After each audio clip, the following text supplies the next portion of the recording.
Author John O'Donohue writes this about the soul. The soul is not simply within the body, hidden somewhere within its recesses. The truth is rather the converse. Your body is in the soul, and the soul suffuses you completely. Therefore, all around you, there is a secret and beautiful soul light. Let's just take about 30 seconds and silence, breathing in this secret and beautiful soul light that suffuses us.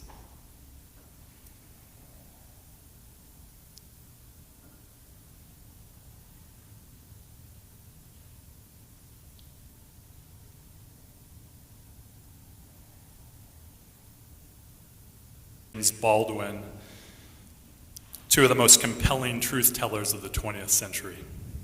In 1956, Du Bois refused to vote in the presidential election.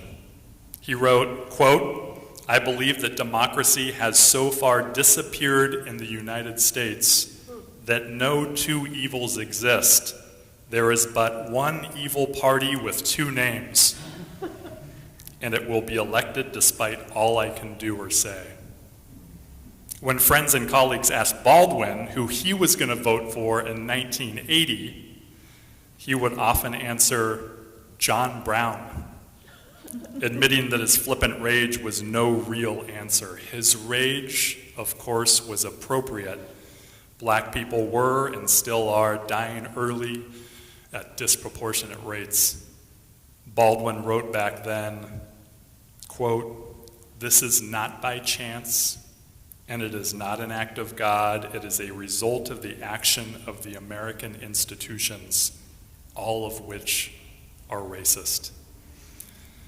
At the end of the day, Baldwin did vote for Jimmy Carter as, quote, "a coldly calculated risk, a means of buying time." 1980. Du Bois and Baldwin were not nihilistic or cynical. They just knew that their survival could not be secured by thinking dualistically or living in denial. They had different voting strategies, but they shared the same diagnosis. The two-party duopoly was destroying the lives of their people and a lot of other people too. I also offer today's message in memory of my father. Today is the 9th anniversary of his sudden death. My dad was a college math professor in Southern California for 45 years, and he was a political junkie who read the LA Times every day, cover to cover. My dad was a swing voter, and it drove me absolutely crazy. He went George W. Bush, then Barack Obama. Unfortunately, his heart failed him just as Trump came onto the scene. There's no way my dad would have been down with Trump. My dad did not traffic in conspiracy theories, and he cared too much about integrity and the truth. If my dad was still here, I would have many questions about his life. But right now, in this moment, I'd want to have a deeper conversation about what Du Bois and Baldwin had lamented long ago, our toxic two-party system. 2 weeks ago, our presidential election featured candidates that no doubt displayed crucial differences in both their platforms and postures. But the thing that I would really want to talk to my dad about is how they shared the exact same position on so many issues that continue to destroy lives, from the ghetto to the Gaza Strip. Over the past 400 days, I've watched what this culture war consensus has done to Palestinians. This genocide has exposed many other crises that both parties perpetuate. The settler colonialism, the systemic racism, the media propaganda, the police repression, the corporate power and greed, the industrial climate catastrophe, the assault on free speech and the press, the austerity measures produced by an iron fist mindset bound to a bulging military budget, border patrol, and mass incarceration. From Du Bois to Baldwin to right now, both parties working together have scapegoated, demonized, dehumanized, deported, invaded, stolen, brutalized, and genocided people all over the planet. Which brings me to our crucial question here at Beacon this morning. Being citizens of a country that makes up 5% of the world's population and takes up 25% of the world's resources, how do we live love through the practice of repair?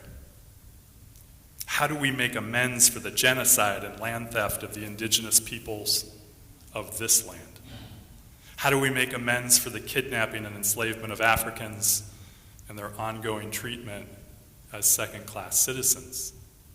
How do we make amends for Mexico, the Philippines, Hawaii, Haiti, Puerto Rico, Cuba, Central America, Vietnam, Iran, Iraq, Palestine, and many other places? There is a dire need for repair, but our two-party system continues to take us further and further away from making amends in actual reality. So in the wake of this election, as questions floated all around me, I re-engaged with the work of a clinical psychologist by the name of Ann Wilson Schaff, an American of Cherokee and Irish descent who wrote a book called When Society Becomes an Addict.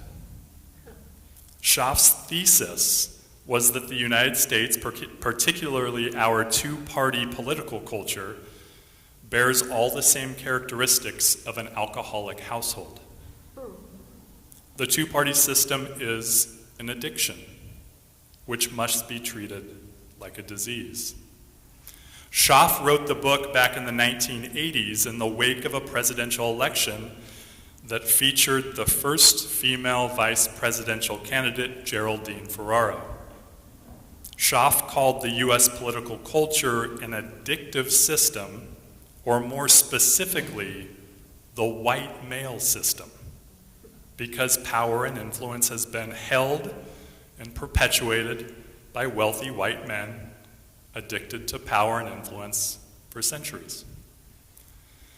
However, Schaff emphasized that the white male system cannot survive without the enabling participation of the rest of the population, including white people who are not wealthy, and those like Schaff who are not white and not male. People who are not white and not male know that it is far better to have a seat at the table than to be on the menu. The white male system has used this vulnerability to its advantage, tapping people who are not white and not male to carry its destructive, profit-driven program forward. Schaff said that it is vital to call the American society by its true name, the white male system. Only by naming can we take away its power. In fact, our failure to name it for what it makes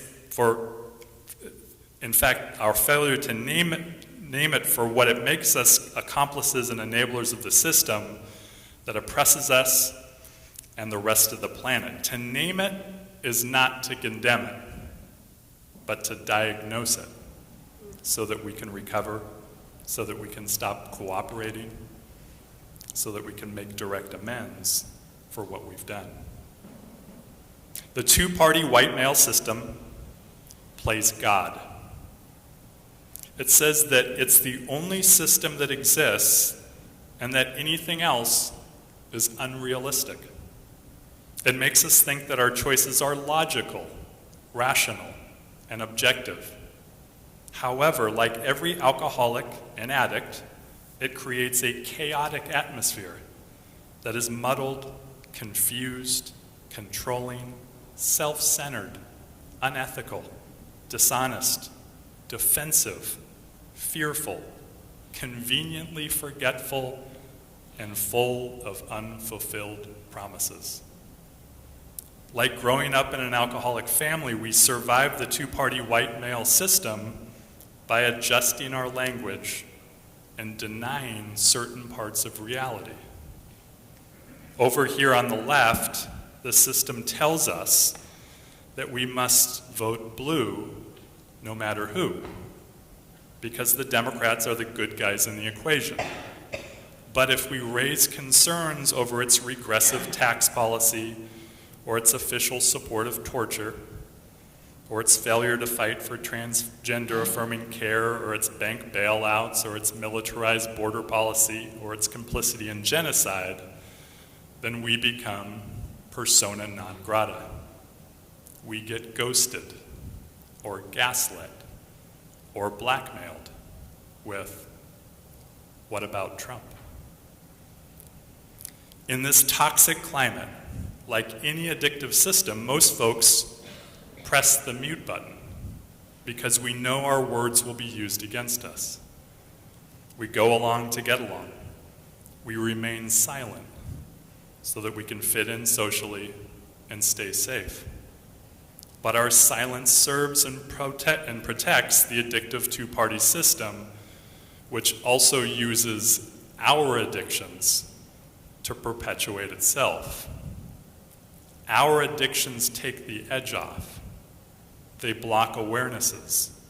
They keep us afraid, out of touch with ourselves, and too busy to challenge the system.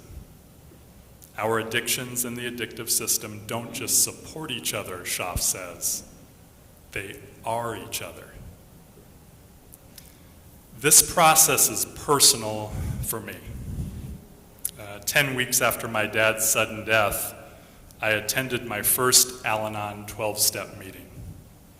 It was Super Bowl Sunday, 2016, at a church in Dearborn, and it was me and about 20 women, 20 years older than me, full of wisdom. I finally checked myself into the program because in the midst of my unprocessed grief, my addictive, codependent patterns developed at a young age were grinding my soul to a halt. Codependents, if you're not familiar, are the enablers who unconsciously keep addictive systems functioning. We give addicts the benefit of the doubt. We are seduced by charisma and sentimentality. We have low self-worth, so we make ourselves indispensable to the system. We struggle to put up boundaries to abusive behavior. We say yes when a no is desperately needed. We are workaholics, willing to sacrifice, almost always putting others first. We inevitably become overburdened, exhausted, and resentful. Drawing on research, Ann Wilson Schaff said that 96% of Americans are codependent. The statistic is stunning. It is also hopeful because codependents hold the key to collective liberation. Because when codependents get into a program of recovery and start to refuse to cooperate, the addictive system no longer gets the support that it needs to continue. In my own commitment to recovery, 40 years after Ann Wilson Schaff offered her diagnosis, I am asking myself a curious, compassionate question. In the wake of yet another anxious and depressing presidential election, is it possible that I have finally hit rock bottom in my addiction to the two-party white male system? It certainly feels like it. My hope is in a 12-step program that can be both personal and political. It all starts by admitting that I am powerless over the two-party white male system and to those addicted to it. And that in the midst of the onslaught of racist, imperialist, corporate-sponsored propaganda, my life has become unmanageable. There is, however, a power greater than the white male system. Schaff called it the emerging female system, or a living process system. It is an indigenous lifeway that builds a world that works for everyone through a holistic, out-of-the-box, non-binary approach that dismantles denialism and either-or dualistic thinking of win or lose, good guys or bad guys, feeling powerless, or needing to control everything. We will not be restored to sanity unless we turn our will and our lives over to this greater power, this totally different system, this much better idea, this living process. Our next step in the program is to make a searching and fearless moral inventory of our individual and collective lives. We admit that we got hoodwinked and hooked into perpetuating the white male system, and we ask this other feral and feminine force to turn us into something else. This is the processed, highly simplified, of how we get to step 8 and 9 of the program. Step 8, made a list of all the persons we had harmed and become willing to make amends to them all. Step 9, made direct amends to such people wherever possible, except when to do so would injure them or others. The first person I put on my list was myself. I have been harmed by my own addiction to the white male system. I'm in a process of learning to forgive myself, and I'm praying for the guidance to figure out what it means to make amends to myself so that I can heal and recover from decades of self-neglect and self-criticism and overwork. Part of my list also includes the Trumpers who I've devoted time and energy to demonizing and interrogating as I defended my own righteous position. For years, I've fallen right into the trap of wealthy white men who maintain their power by distracting and dividing the rest of the population. I also wrote down all the victims of our two-party white male system that refuses to honor treaties with indigenous people, has signed off on endless resource extraction, and the war on drugs, and the war on terror, and welfare reform, and immigration reform, and crippling economic sanctions on other countries, indigenous communities, poor black people, refugees, undocumented workers, Appalachians, Arabs and Muslims, and basically the entire global South. What does it look like for me to make direct amends to these people? I think that financial contributions are part of the equation, but the bigger part of my process of repair is emotional, spiritual, and social. It is less about charity and more about solidarity. For me, making direct amends will require prioritizing and pledging allegiance to those dealing with the collateral damage of the addictive system. In conclusion, in this program of recovery, I'm learning that personal healing and collective liberation are not fueled by what I'm against, but who I am for. There is a greater power, a living process system, and I caught a glimpse of it 150 days before this election. Back in the spring, my spouse Lindsay and I visited a couple of these Gaza encampments at the University of Michigan and Wayne State University, where students and alumni huddled in beloved community as they demanded that their universities disclose and divest from weapons manufacturers that profit off of killing other people.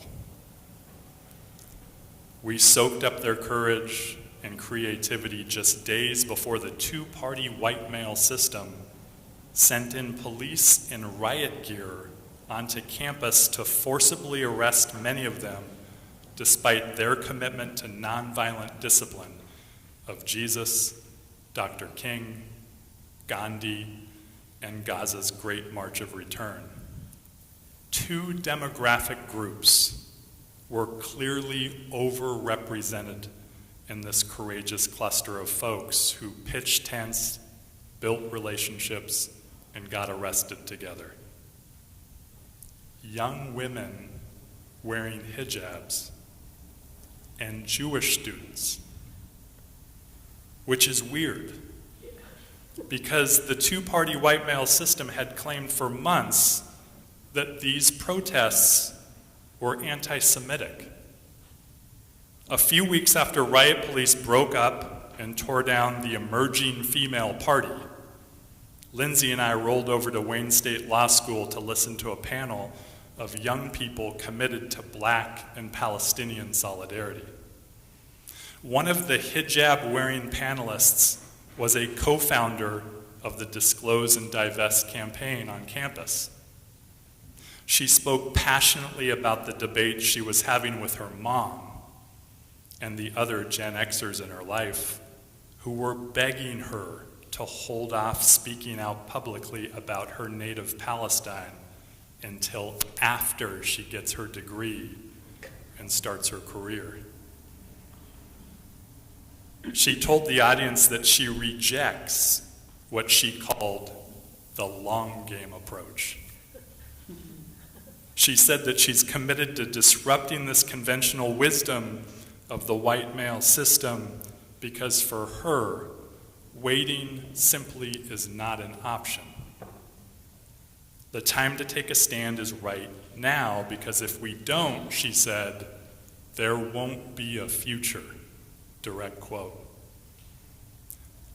I am following her. And W.E.B. Du Bois, James Baldwin, and Ann Wilson Schaff. The long game approach does not work for anyone. When we choose to play it safe, when we become well adjusted to the white male system so we can fit in for a while, we live like zombies. We have to numb, deaden, live in denial, justify, and rationalize our way through every encounter. Repair is impossible. I am learning slowly, without sobriety. The journey towards making amends starts with right now and never again.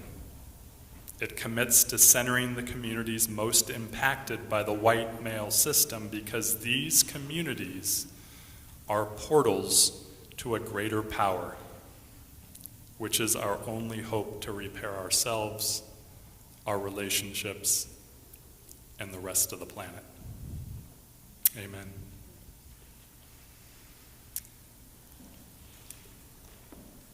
I'm going to invite us to stand if we're able. And we're going to be singing. I'm tremendously grateful for this piece right here, 205, Amazing Grace, written by John Newton, who was, as many of us know, a captain of a slave ship, was his career until he wasn't. And he broke rank with the white male system and became an abolitionist and eventually wrote this song.